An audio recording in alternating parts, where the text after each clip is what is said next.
A night at the abandoned asylum, extended James stood outside the Ridgeway Asylum, its hulking structure looming over him like a beast frozen in time.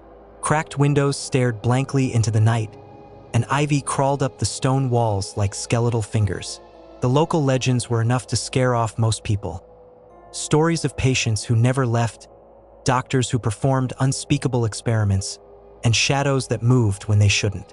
For years, the asylum had been a source of fear in the town, and few dared to get close. But for James, this place was an irresistible mystery waiting to be unraveled. Urban exploration had always been a passion of his, and despite the warnings, Ridgeway felt like the perfect challenge. He stood there for a moment, staring at the iron gates that had long rusted over, wondering how many had passed through them never to return. His breath puffed in the cold night air as he finally pushed through the entrance, the gates groaning in protest. A shiver crept up his spine, but he quickly shook it off. It was just nerves, he told himself as he stepped inside. The faint moonlight filtered through the broken windows, casting long shadows on the decaying walls. His flashlight flickered on, sweeping across the crumbling lobby. The once grand reception area had been reduced to ruins, with overturned furniture and scattered papers strewn across the floor.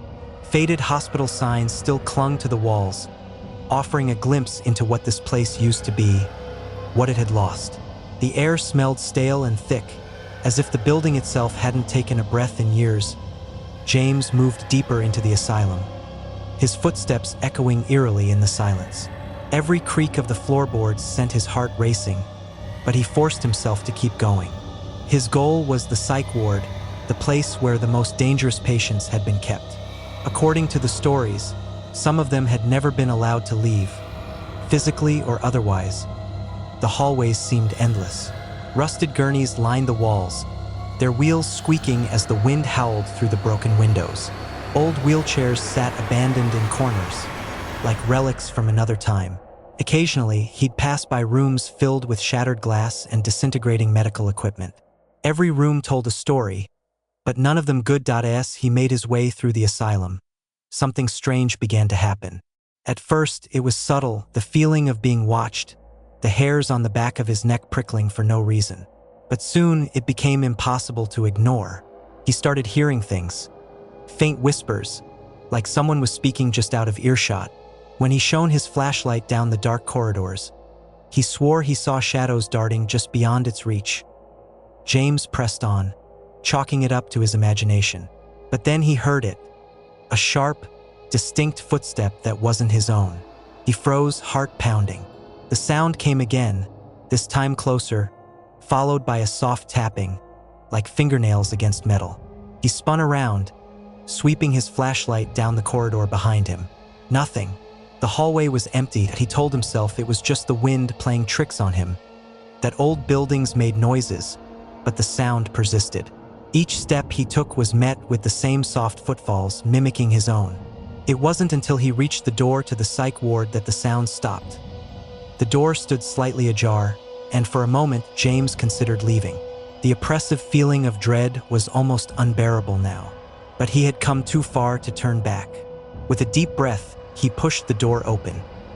The corridor inside was lined with iron-barred doors, each leading to a tiny room where patients had once been held.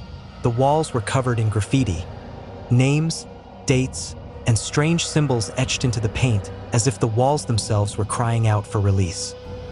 His flashlight flickered as he walked down the hall, casting brief flashes of light over the rusting bars. Suddenly, a loud bang echoed down the corridor, sending a jolt of fear through him. He turned toward the source of the sound, his heart in his throat. One of the doors had slammed shut, though there was no breeze, no reason for it to have moved. He cautiously approached, his hand trembling as he reached for the handle. It was cold, unnaturally so, and when he pulled it open, the room was empty, save for a single rusty wheelchair sitting in the center. That's when he saw it.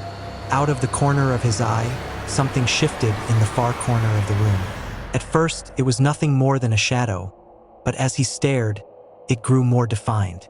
A tall, emaciated figure began to take shape, its limbs too long, its posture hunched inhumanly. The figure didn't move, but James could feel its eyes, though it had no face, burning into him. But he stumbled back, his mind racing. Whatever it wasn't human. It didn't belong here. The air grew thick with dread, and the temperature dropped sharply. James could see his breath now, but all he could focus on was the figure slowly rising from the corner of the room. It stood tall, taller than any man, and as it moved, it didn't make a sound. James backed away, his flashlight shaking in his hand. Every instinct screamed at him to run, but his feet felt rooted to the spot. The figure took a step forward, and a low whisper filled the room, unintelligible but filled with malice. He didn't need to understand the words to know what it wanted. In a desperate burst of adrenaline, James turned and bolted down the corridor. The whispers followed him, growing louder, more urgent.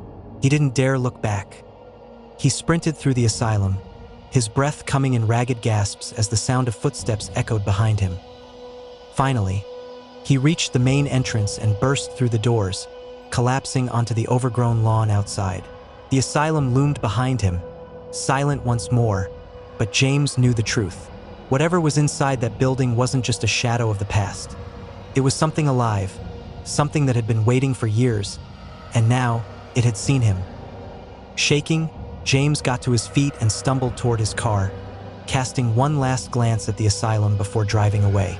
He knew he'd never be able to explain what had happened to anyone, but one thing was certain. The stories about Ridgeway Asylum weren't just rumors. Something evil still lurked within those walls, and he had barely escaped it as he drove home. The whispering still echoed in his ears, and he knew, deep down, that the asylum wasn't done with him yet.